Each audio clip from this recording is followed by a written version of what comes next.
5G is something I know you have invested a lot in. It's something we've been talking about for a while. But the fact that you have to hold back in this 10% of the market that is near those airports, have you set a deadline with the FAA or with airlines when you said, guys, we're going to launch in a month? This is just, we're turning it on fully in a month. Do you have a sense of when this will be fully resolved?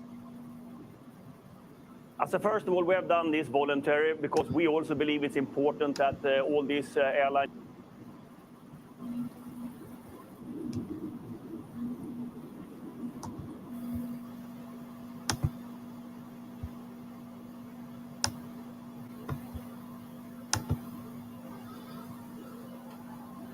G is something I know you have invested a lot in. It's something we've been talking about for a while. But the fact that you have to hold back in this 10% of the market that is near those airports, have you set a deadline with the FAA or with airlines when you said, guys, we're going to launch in a month? This is just, we're turning it on fully in a month. Do you have a sense of when this will be fully resolved? So first of all, we have done this voluntary because we also believe it's important that all this airline industry and FAA really understand and do the right things, because we all are flying. I'm flying, my family is flying, so we want this to be in the right way. I have the assurance from the highest level on the White House. This is the main priority for them to sort out. I am dedicating my technology people to do it. But again, it's a small portion of the network. I think the more important is that the rest of the network is now turned on. And wherever you are, I mean, in those 1,700 cities today, you're actually getting the 5G Ultra Wideband from Verizon, which is a game changer. Yeah, and it sounds like you don't have a clear sense of when that final 10% will turn on. But I'm wondering more broadly, Hans, you know, this is something that Verizon has invested so much in. It's something that you've been working towards this launch. I know you've had to delay it as part of these conversations with the FAA. But are you concerned that the delays and all the headlines about airline safety could hamper consumer interest in upgrading to 5G?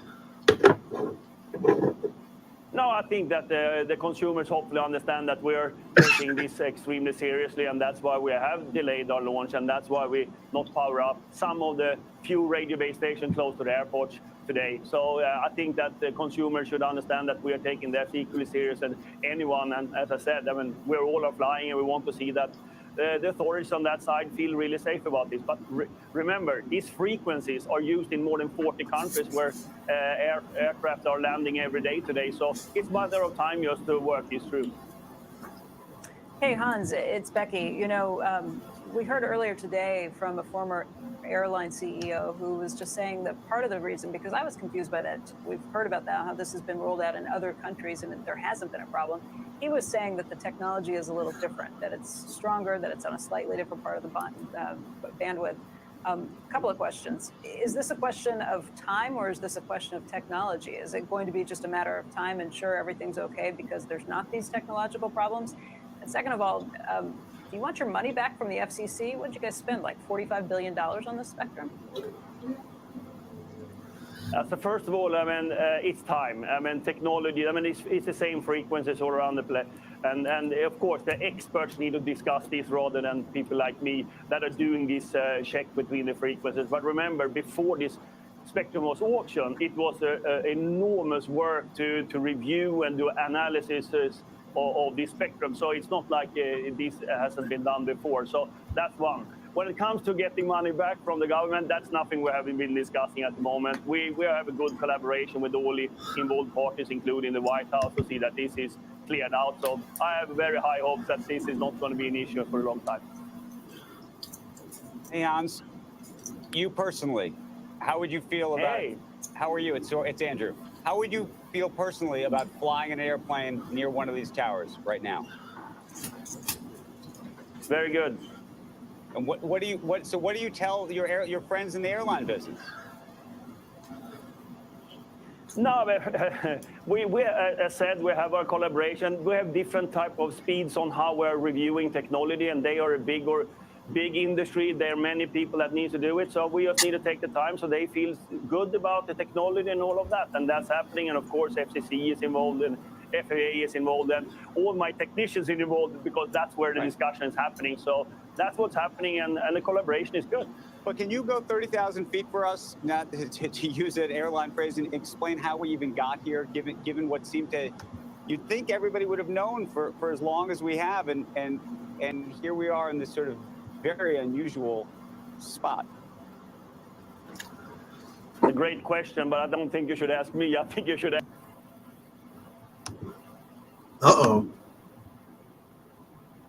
Ask them how we got there. So I don't know.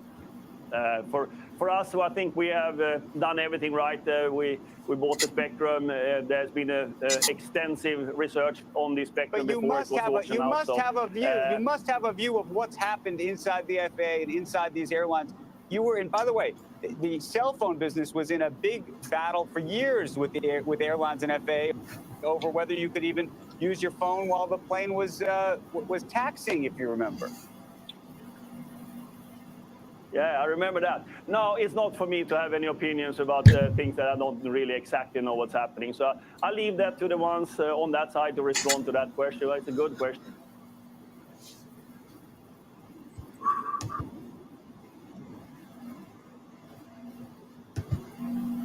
Okay, so how does everybody feel about that? That's Mr. Hans Vestburg, the CEO of Verizon Wireless, speaking up on the airplane issue. Oh ho ho! Okay, now airplane issue. So what does everybody feel about that? And I feel, in my opinion, Verizon's going to go right down the kaput. But you never know. You never know. It's like that old Tootsie Pop commercial where the owl says, how many? And then the boy comes over to the wise owl and says, how many licks does it take to get to the Tootsie Pop center? Let's find out. A one, a two, you know, something like that. So, like I always say on these live streams, I am not a tech expert, nor do I want to be. And I apologize for the technical difficulties I had starting out this thing, but there you go. But anyway, so that's his view on the airline and the Verizon Wireless cell phone issue. Now, okay, I want to give you an update on the Republic Wireless thing, okay? You all know out there, those of you that watch these live streams and watch my videos and all that good stuff, saw my video on Republic Wireless. Well, I have an iPhone 12 mini, and I was going to switch over from a physical SIM to a eSIM today. Now, here is what their SIM card holder looks like. There it is. There's the new one. And there's the back end of it. Okay. So, I wanted to switch over to an eSIM with Republic. So I went round and round and round and round on the phone. Then I tweeted them and they said, well, it's only for new accounts, not existing accounts that you already have. We can't switch a physical SIM to an eSIM. And I said, okay. Other carriers can do it. You know, Verizon, T-Mobile, AT&T, they can change the physical to an E right away, immediately. You know, without any issues, without any problems. Because I've had them all. And I had an eSIM with T-Mobile. It went from a plastic physical SIM to an E. And it worked. Now, here is, I'm going to get out of here for you. Here is the way Republic sends their physical SIM cards to you. Okay, let me put the camera on here. You can see. Here we go. Here is the way they send it. Welcome to Republic. Okay, and here's the back of the SIM card holder. Okay, now If you have, see, I have the $29.99 plan, which you get unlimited everything. Okay, but if you are a Dish Wireless customer, you will get that plan for, Dish TV. Okay, you will get that plan for $29.99 a month. Okay, but if you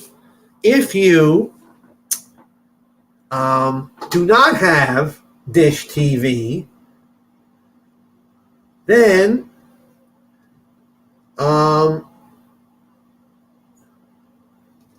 you will have that $29.99 doubled, which would be $50 something a month. That's not too bad. But according to the people at Republic Wireless, okay, they cannot take your existing account and switch it to an eSIM. You have to do it during account activation, which I did not know that.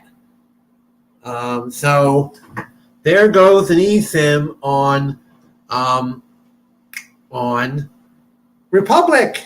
There it goes, gone, finished, kaput. I just have to use an Android phone. Now, I want to show you I'll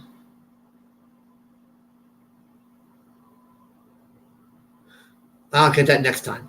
The phone that I am using is on Republic is a Samsung A03s. Okay, it's not a budget phone. It's a 4G phone, but it works pretty good. So there you go. Republic is really good. They use the AT&T network, by the way. And it says on here, on this SIM card, okay, let me put the camera on again. Now, you can see right here, it says RPD PATTT SIME. Okay, you'll see it right in the middle there. I can't see it too good, but it's right there. It says RPD PATTT SIME. So I'm guessing they use AT&T for the network access. So I'm not going to be on here very long. I also want to say thank you to Mr. Sneed Mobile for following me on Twitter. It's been a minute. Thank you, Sneed, for following me on Twitter now. I thought you were doing that long years ago. But who knows? So I'll be back on here tonight around like 7 p.m. and we'll do another live stream. Hold on.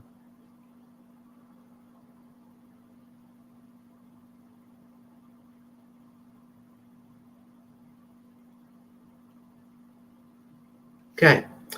All right. Well, thank you very much, everybody, for coming on. The one person that's watching. And I'll be back with a better live stream at 7 p.m. So there you go. All right. Thank you very much, everyone. I'll be back at 7 p.m. tonight, Tuesday, September the 19th. September the 20th, 2022. All right. Be back tonight. Have a good night. Have a good day.